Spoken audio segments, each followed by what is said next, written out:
like, I want to also know how you feel. Right. Like, I actually care a lot about how you feel. Yeah. And I don't always need you to be in like Superman problem solving mode. Yeah. A lot of times they will say whatever you want is fine, even when that might not be necessarily what they want. Like the girl from like Prince Hakeem's like, whatever you Whatever like. you want, whatever you like, my Whatever prince. you like. The thing is, though, when you have a difference of communication, you could perhaps view that your partner's just being difficult.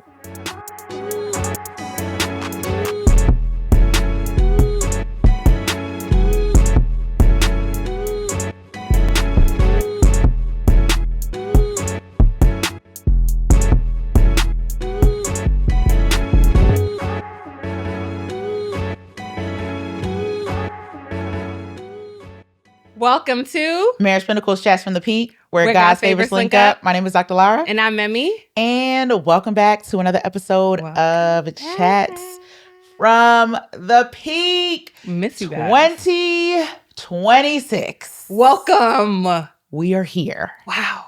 We hope that you have had a phenomenal new year and that your year is off to a wonderful start. Yeah.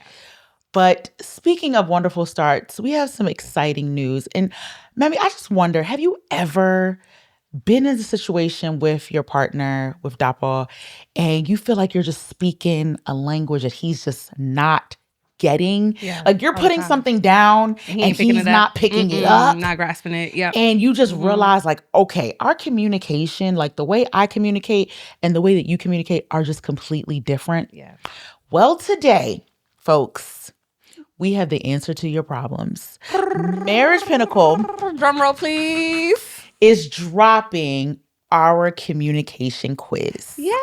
And it is so exciting. Peak Seekers, we want you to get your pen, your paper, your notepad, whatever, and jot it down. We have come up with 6 different communication styles, and we're going to go through each one.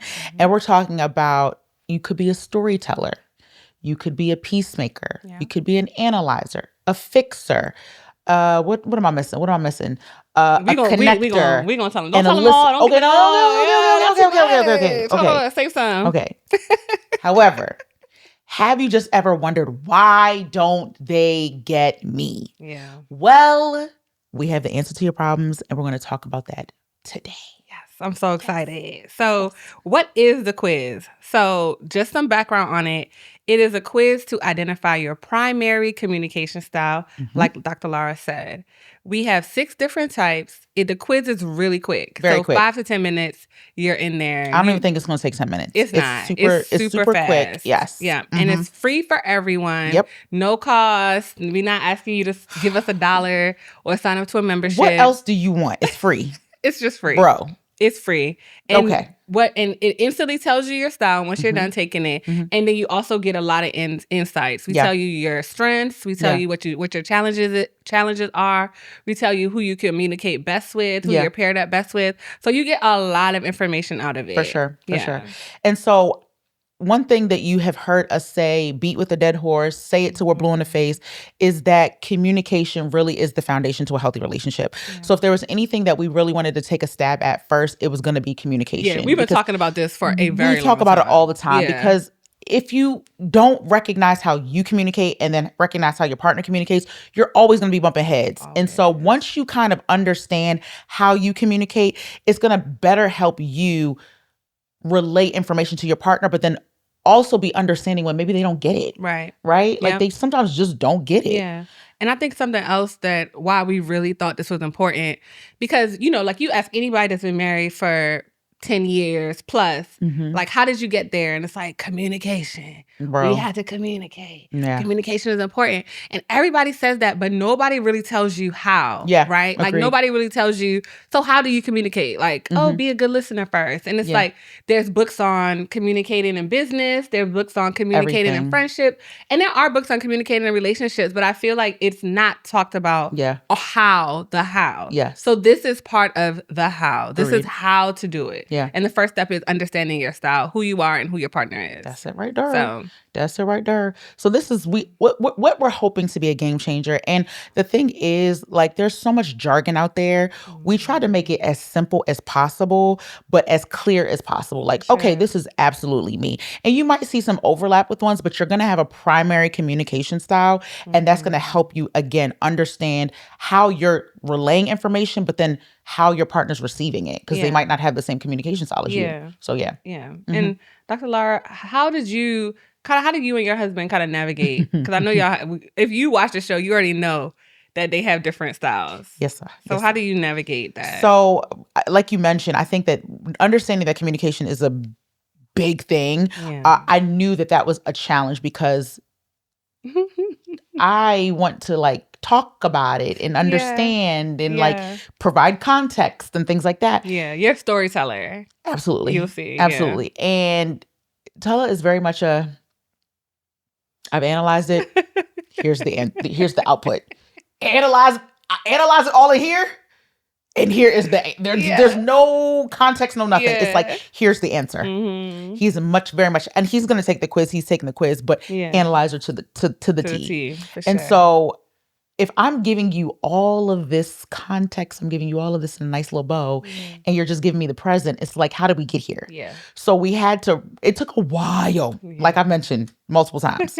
It took a while for us to get here. But I think that having the understanding that we had different communication styles was one thing. Like, that was good. That's the first step. That was the first step. But it was just like, okay, so how do we now meet in the middle? Like, what do we do to now, okay, you communicate like this, you communicate like this. Now we have to have a healthy merging of the two, or an understanding of both, for us to finally get to a place where, like, okay, he's processing it in his head. Let me allow him to do that instead of blowing up because he's not giving me any like feedback.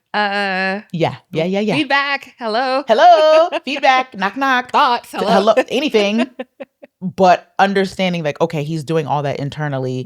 It's not that he's ignoring me or doesn't care about my context. He just wants the facts. To be able to give me the best solution. So that was helpful, I think, but it took a while to get there. For sure. It took a while. Sure. How about you guys? Yeah, I would definitely say I'm sort of the connector. Like, I'm the one that wants to be like, how are we feeling? How are you? Are you in the right mushy, space? Gushy feelings. Super mushy, super gushy, super deep all the time. And Apple's a fixer. He's like, let's solve. Let's problem solve. Yeah. Like, how did we get there? Okay, let's fix that. Let's change this. What can I do? How can I help? And it's like, no. But how do you feel? I just want to know how you're feeling right now. And he's like, I don't have time for all that. I just need to solve. So that was definitely kind of our kind of head bumping. Right. And then kind of understanding, and him understanding that sometimes I don't need a solution. Sometimes I just want to let things go. Yeah. And also for him, like, I want to also know how you feel. Right. Like, I actually care a lot about how you feel. Yeah. And I don't always need you to be in like Superman problem solving mode. Yeah. Sometimes I just want you to be able to be vulnerable. Yeah, for sure. And so that was like our big thing. But I think for sure, like, even to what you were saying too about you and Tola, I think understanding this language and having the language to use. Yes, and that is what we are going to help you with. That's so good. Because having that language, it helps with the vulnerability, it helps with the understanding, and it helps with moving past conflict. Yeah. Much easier. That's good. Okay. So we can how can they take it? Okay, yes. You guys are able to take this. We're going to have a link down in the section below. You're going to be able to get it from our link in bio. If you're seeing our clip on Instagram or TikTok, you can go to our link in bio. You'll be able to take the quiz from there. Yep. And if you're also a part of our email list, you'll have early access if you're on our mailing list. And also we have our WhatsApp community. All of that is going to be in the description below wherever you're listening. Absolutely.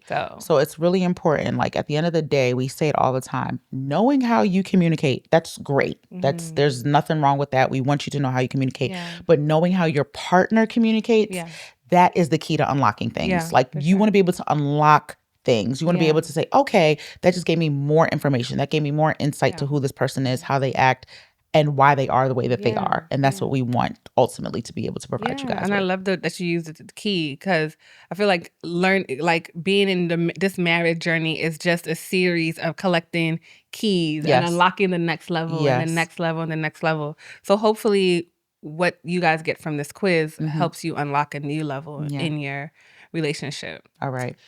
So let's get into these communication styles. We're not going to go through all of the nitty gritty. You have to actually take the quiz. We want you to take the quiz so you know where you fall, because you might hear things in each one that you resonate with, but taking the quiz will actually give you your results. So we're going to go through these fast and let's get to it. I'm going to let you do the first one since this is a bit of you. Yes, this is a bit of me. Since this is my people. Hey, connectors. Bye, girl. What's up? But yes, if you are a connector, you're typically all about connection and feelings. You feel things deeply. When you have a conversation, you tend to lead with I statements because that's just... You just understand your feelings really well. And so you start with, I feel, and you typically need deep conversations. You want to get to the heart of the matter. And you would ask something like, okay, that's cool, but how are you really feeling? So if that's kind of you, then you're typically going to fall in the connector bucket. Some of your strengths are that you love intimacy. You create intimacy. You're really good at reading emotions. You're typically an empath. You love to make others feel seen, and like you're like very much a safe space. You're the safe space girly or man. Or man. Yeah. Definitely or man. Safe space man. Some of your challenges, though, is that you can be a little bit too emotionally intense sometimes. Like, give it a rest. Not every time it's to be feelings. Not everything requires an Iyanla moment. Sometimes sometimes some things are surface level, and that's okay. Just keep it at the surface. Hey, okay. Hey, you had a problem. Do we gotta go deep? I love the connectors. I'm a psychologist. I gotta be connecting a little bit, but Jesus, we want to be deep all the time. No, it's one of my friends. Literally, whenever I'm talking, she was like, "Golly, you just see a like." It's like maybe sometimes it's just not that deep. Everything gotta be deep. That deep, like, yeah, bro. Yeah, the girls that get it. But also sometimes you could be a little bit too sensitive. Yeah, like somebody cannot play with you. You take things personal. So those are some of the challenges that you face. When you are in conflict, you need to talk about it today. Yeah. You need to talk about it now. You find it difficult to sit with your feelings and hold them in because you are so expressive. So you don't you're not the kind of person your partner can be like, can I have a second? It's like, no, you cannot. You cannot have a second. Right now. And you typically don't like to move until your feelings are addressed and laid out. So those are some of the things that make conflict a little bit difficult for you. The connector, you need deft. Small talk will not cut it. So my tip for you guys is going to be give them, if you have a connector partner, give that person your emotional validation first. Let them know that you heard them. Let them know that you understood them. Then if you need to take a moment, take your moment, but always try to make them feel heard and seen. And then also if you want to give solutions, do that second. So. Good. Good. All right. Next, we have our analyzers. That's your man. That's my man. My man is very much an analyzer. So these individuals are logic and data driven. They want the facts. They need all of the details. And that's going to help them inform their decision, their communication, what they say, what they don't say, really. And so a lot of times you'll see that they're asking a lot of questions, not because they're being nosy, but because they need all of that information to make a decision. So they're saying, what exactly? When, why, who, what, all of those things. They're asking of those.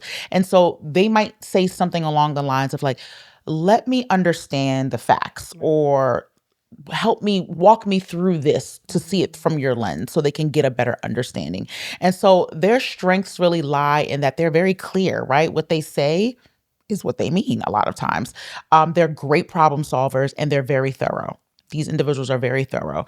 And for all of my ladies and men or husbands who have engineers as spouses, you can probably guess that they're falling somewhere up in here. However, the challenge is they can appear to dismiss emotions, right? It seems like they're turning it off a lot of times. And so you see this parallel between the rational mind and the emotional mind, where they're heavily rational. And sometimes they can overanalyze and they can seem cold, right? So as the connector is maybe overly emotional and mushy-gushy, the analyzer's on the other side of the spectrum where they can come off as cold. And so in conflict, a lot of times you'll see that this person might need time to think before they respond, because again, they're processing and they're usually coming up with solutions as well. So you'll see a lot of times that people might teeter between like the analyzer and the fixer because they're solution focused, right? Hand, yeah. Yeah. And so what you need to recognize is that the analyzer needs to understand before responding. They're not going to just talk just for talking's sake. They want to understand before they say anything. And we need to also be careful because their silence is not dismissive. It's not that they're disinterested. Sometimes they're just processing. They're still processing. And so the tip that we have for this person is that we want to make sure that we give them time to think and not rush their response. Like, we know you want to get to the meat. We know you want to get to the heart of the matter, but give them time. Yeah, that's good. That's really good. The next one is the fixer. So the fixer, I guess that's my man. So the fixer is action oriented. Think someone that wants to hit the ground running. They walk in a room and they're looking for like, okay, well, how can I help? Or what can I be of service? How can I be of service? If you come to them with a problem, it's like, dang, that's crazy. What can we do? You know, their first thing that they're going to say typically is, have you tried? Or have you thought about it like this? Or maybe I can help you with this, which is a strength, right? They'll say something like, okay, heard you, see what's going on, but here's what we need to do, right? They're super ready to take action. So the strength of it is that these people get things done. Okay, this is somebody you do want in your corner because you're going to come up with a plan and they're going to execute, right? They're decisive, they're practical, and they are forward moving and forward thinking, right? The problem comes when they jump to the solutions before thinking about and validating the feelings. So typically this person can be kind of impatient. Like if you're telling a long story, they're tapping their foot, looking off to the sky because their mind is already working behind the scenes on, okay, how can we fix this problem? I feel like I'm like this with my friends, but not in my relationship. Because I'm always like, all right, enough with the complaining. Let's fix it. No more venting. We're done with that. So, but in their conflict, that is the problem because when you are in conflict with a fixer, they want to fix it now. And so they're more into the action over the discussion. They don't really want to get into the nuts and the bolts of the why and the how and the how did we get here. It's more so, okay, what do you want me to do? Yeah, what do you want me to do? Do you want me to just stop saying that? Bet, I got you. I'm not going to say it no more. Like, they don't really care about why that hurts or, you know. So it could come off kind of flippant. So the fixer's love language is really solving your problems, but sometimes you just want them to listen, right? Not be in problem solving mode 24/7. So what our tip would be for someone who's with the fixer, ask them first, or the fixer should ask first, do you want the solutions or do you need to just vent? So, and that's something I actually do now in my friendships. Like, okay, girl, are we solving a problem or are we just venting? Yeah, we just venting. So I think that's a good thing if you are a fixer to make sure that you establish that so that the person you're talking to doesn't feel like, you know, off-put or unheard or unseen. All right. Next, we have our peacemaker. Yes. And so our peacemaker is somebody who is really focused on harmony in the relationship, harmony in their friendship groups, harmony in the relationships that they're in. And they really try to avoid conflict at all costs, right? They don't like to argue. And so this person's not necessarily a pushover, but they'd rather be in peace and in harmony than in chaos and conflict. And so a lot of times they will say whatever you want is fine, even when that might not be necessarily what they want. Like the girl from like Prince Hakeem's like, whatever you want, whatever you like, my prince. You like. Exactly. And so a lot of times you might hear them say, it's okay, I'm not upset. It's all right. It's not that big of a deal, even when they actually might be upset. And that can be very problematic, right? They do have strengths though. And so we don't want to negate that because individuals like this, they really do create peaceful atmospheres. And a lot of times that flexibility that you need in a relationship, they're the first to kind of offer that up. They're willing to be bendable and moldable and malleable. And a lot of times they're able to see all perspectives. They're calm and level-headed a lot of times. However, the challenges that this person might have is that because they're always kind of foregoing how they might feel, a lot of times things might get bottled up a bit. And so they're bottling up their emotions, and they can come off as maybe passive aggressive at times, because of that pent up or that buildup of emotions that they're not able to kind of share and release and express. It's kind of maybe coming off as passive aggressive. And unfortunately, with things like that, that's when resentment builds, right? And so we don't want situations where you have a peacemaker and they're being taken advantage of. And so in conflict, a lot of times they'll avoid it. They'll avoid conflict at all costs. They'll shut down.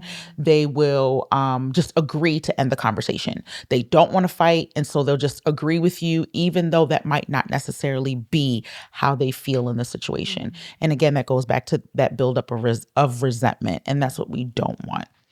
And so we say that the peacemaker says they're fine, but they're really not. And so 6 months down the line, we're seeing a massive explosion. And that's what we do not want. So be mindful of individuals. If you yourself are a peacemaker, or if you're in a relationship with a peacemaker, that person could be just for the sake of peace, really pushing their emotions to the back burner. And so a tip that we have for them is that we want to make sure that we're reassuring the peacemaker in conflict that it's not going to end the relationship. Just because you have a difference of opinion or feel some type of way or even are upset, that does not mean that the relationship is over. We need to be able to create atmospheres where they're able to speak up and feel safe while doing so. That's good. Yeah. And I think that's a really salient point at the end, the creating that safe space for them. That word is kind of getting played out, but creating that that safety, that emotional safety where they feel free to express themselves without pushback. So the next one is a storyteller. This might not be me all the way, but go ahead. Yeah, kind of. I feel like you're a mix. I feel like me too. I feel like I'm a mix of a couple. But the storyteller. So the storyteller is someone that is narrative driven, right? Someone that communicates through stories and context. So for this, you would think of someone that like write movies or like a director or you know what I mean, like an author. Someone that like is a storyteller. Like this, is how my cousin was. Like everything started from point A to point B to point C. And she loved writing stories. So they give you details. They're going to give you the background. They're going to tell you how Mr. Lagbaja got to point A, how he got to point B, how he's getting to point C, and beyond. So it's like they're going to give you... You say Lagbaja, like, what made you come up with that name? You never heard of that? It's like John Doe. It's like the Nigerian John Doe. Is it? Yeah. Oh, I know that. Okay. Producer, yeah? He said, stop looking at him. Mr. Lagbaja. All right. Okay, go ahead. Sorry. But yeah, the storyteller is going to give you all of that. Yeah. And they're going to be like, okay, so let me tell you what happened. Or like, this is what happened. Or so-and-so said, so they're going to give you every single detail.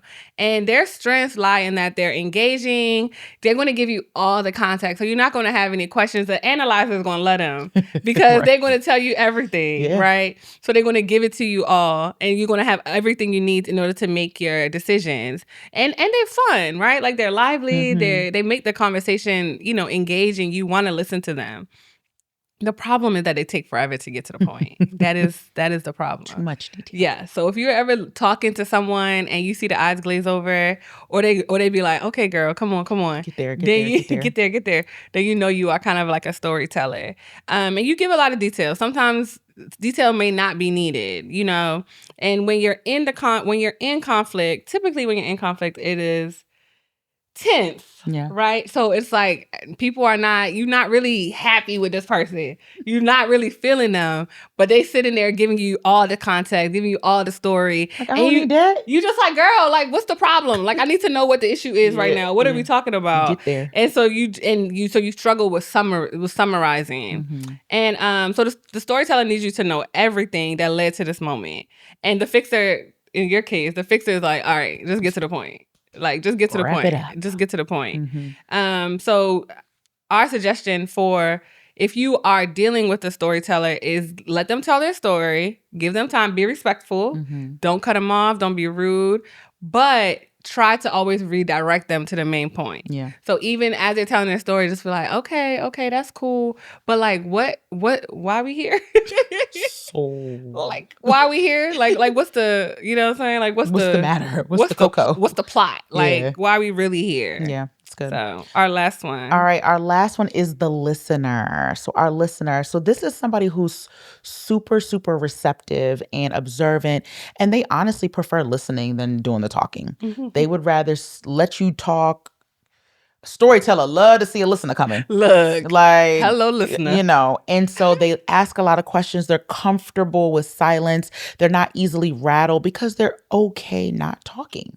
And so they're okay with like hearing a story and then, okay, well, tell me more about that. Or I'm feeling this type of way. Tell me more about that. So they want the context. They want to understand what's going on. And they're okay not asking a bunch of questions and just listening. And so this person really makes other people feel heard, which is super important.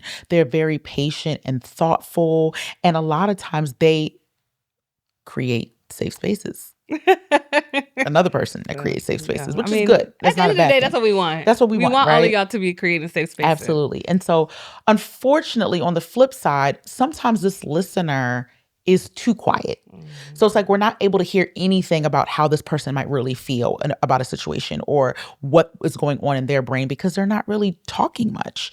And so your partner may not know what's going on in there. You could be happy, you could be sad, you could be angry, you could be glad, and we don't really have a lot of context because you're not doing a lot of talking. And so in conflict, the person who is a listener really needs time to think, and they may shut down if they get overwhelmed.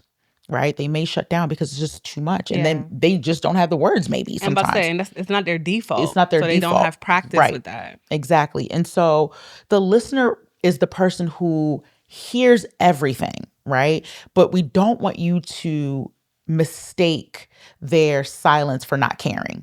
They're just taking it all in. And a lot of times they're able to kind of tell you back verbatim what you said because they were actually deeply and actively listening. And they have thoughts and they have opinions. Yes. But you would have to like ask them to get them to feel comfortable enough to share. Correct. And so we suggest for this person to share what you're thinking and really don't make your partner guess because that silence leads to assumptions. Sure you does. know, at least to assumptions. So again, we hope take the quiz so you know who you are. So we don't know who you are. Yes, you might have jotted some notes down, but take the quiz yourself. Take the quiz. All right. And just to recap, the connector, you're all about feelings. The analyzer, you're all about facts. Fixer, you're all about solutions and problem solving. Peacemaker, you just care about harmony. Storyteller, you're going to give context. And the listener, you're really big on understanding. So which one do you kind of think you fall into? Take the quiz, let us know. And now let's talk about why this is so important. Yeah. Right. So we're going to talk about this briefly. Like, this is important. So like, why does your communication style matter? Because the thing is, like, you have a problem without understanding, right? And so none of these communication styles are negative. However, the thing is, though, when you have a difference of communication, you could perhaps view that your partner's just being difficult, when in actuality, they just don't see communication the same way as you do. And so your go-to could be to take what they're saying very personal or what they're not saying very personal. And that is problematic because, like the listener, it's not that I'm not hearing you or that I don't want to talk. I just choose to listen, you know? And so this breeds unnecessary conflicts, things that we don't want to happen, right? And so an example of that could be when you're a connector, you might think that an analyzer doesn't care, and an analyzer thinks that the connector is just too emotional. And that's just wrong. You just have differences of communication styles. And so we want to drive that fact that it's not that you're incompatible. You're speaking different languages. Like the same thing as like love languages, right? You're speaking different languages and nobody really taught you how to translate appropriately. Yeah. And that's why you have us. So with that breakthrough, when you do understand it, you're able to say, oh, it's like this huge light bulb moment that we're hoping you all get from this quiz, that you're like, oh, I get why they do that. Right. Now this makes sense. Right. Now it makes sense why the peacekeeper is always saying little snide comments under his breath, but it's because he's not, because he's holding things in because he cares more about harmony. Yeah. And I feel like you hear a lot of guys be like, I don't want no fight. I don't want to argue. But it's like when you do that, you're avoiding conflict, which is unhealthy. So, and it's like once you understand that about your person, you're able to replace that frustration that you feel with compassion. Yeah. And when you have more knowledge and more understanding of someone and their background or how they communicate now, you can kind of lead with like, okay, I feel like you're doing that thing again where you're holding stuff in. Yeah. I don't want you to do that. I want you to be able to share with me. I want you to be able to feel comfortable and safe in letting me know what's going on. You don't have to hold things in anymore. And then you don't take it personal. You don't think it's me, right? Like you don't say like, oh, he thinks I'm so broken. That's why he's always trying to fix me. Or he thinks that I'm always bringing the drama. That's why he's always trying to solve my problems. It's like, no, that's just him. That's just how he rolls. That's just how he operates. And that's okay. You don't have to take that personal. Yeah. And so they're like these habits that you find annoying you realize that's just their communication language. So it's like once you say it, everything changes and you're able to really just lead with grace and lead with mercy and understanding. That's good. Yeah. That's good. And so how we want you to really utilize this tool that we've created is that we want everyone to take it individually, right? So take yours, understand your communication styles, right? Like we said, this is going to take 10 minutes fast. Is graceful. Yeah, it's going to take like 5 to 6 minutes to do. And then have your partner take their quiz as well and then share your results, right? So it's when you have compatibility and you're like, oh, we're both analyzers, right, it's easy, but oftentimes, there's differences in communication styles. So being able to take and compare and discuss the differences and maybe even some of the similarities that you might find between each communication styles, and then what are the patterns? Like, where do you find yourselves clashing? Is it because one person is overly emotional and then one is like really not emotional? And so you see yourselves bumping heads there. But then where are the compliments as well? So again, that storyteller and then that listener, you're going to find some compliments there for sure. And then practice patience, because understanding, like we mentioned, your communication style is one part, but then being able to give that grace to your partner because of their differences is a whole nother level. So we want to make sure that, again, if you are watching this on YouTube, listening on where you get your podcast, click our link in bio, click the link in the show notes, and take the quiz. Yep. So that is the first step. Take the quiz. The first thing you do, go to marriagepinnacle.com, like Lara said. Link in bio, link in comment section. Not the comment section. What's it called? Description. Yeah. That thing. That thing right there. Yep. And then, like Lara said, have your partner take it, compare the results, and just take one thing, because you're going to get script packs. You're going to get we're going to send you different things that once we know your style, we're going to start sending you information on like how to navigate your style, how your style works with other people, with other styles. And we're going to tell you about the strengths, the challenges. We gave you some now, but there's so much more that we have for you way guys. More in depth, yeah. And then we also have scripts for your hard conversations. And then, like we said, tips for your specific pairing. So when you get your results, tag Marriage Pinnacle, because I'm really curious to know what y'all are. So tag us. We want to see your quiz results, and use hashtag #PeakSeekerQuiz, and also come back in the comments and tell us what your style is. Yeah. Yep. So today, again, we are so happy to something we've been working on for months. It's finally here. We're excited and just wanting you guys to also just be healthy in your communication styles. Own your communication styles, whether you are a listener, an analyzer, a fixer, a connector, a storyteller, or a peacemaker. Whatever your communication style is, we are okay. We want you to understand it in order to make communication with you and your partner the best that it can be. So remember, you can take the quiz at marriagepinnacle.com, or it will be in our link in bio on our social media platforms, or in the description here on the show notes for this episode. Yes. Yeah. I mean, at the end of the day, like we said in the beginning, communication is the foundation for everything. Yes. Like anything you want to talk about honesty, you want to talk about trust, you want to talk about respect. it all starts with communication. Yep. So every other thing you need to be successful, this is the core. So we want y'all to get this right. And once you understand your style and your boo's style, everything gets easier. Well, don't hold us Not to everything. Not everything. It's still some work you got to do. It's going to get incrementally easier. Yeah. The more work you put in, take the quiz. The more work you put in, the easier it gets. So take the quiz, learn your language, and watch your relationship completely transform little by little. Little by little. Incrementally. Step by step. Day by day. Day by day. So link in the bio. Take the quiz right now. Don't wait. Don't hesitate. It's going to take you 5 minutes. Hit that link and do it right now so you don't forget. Yeah. Period. So we want to thank you guys for rocking with us. We're off to a great new year. We love you guys. And this has been another episode of Chats from the Peak. Bye.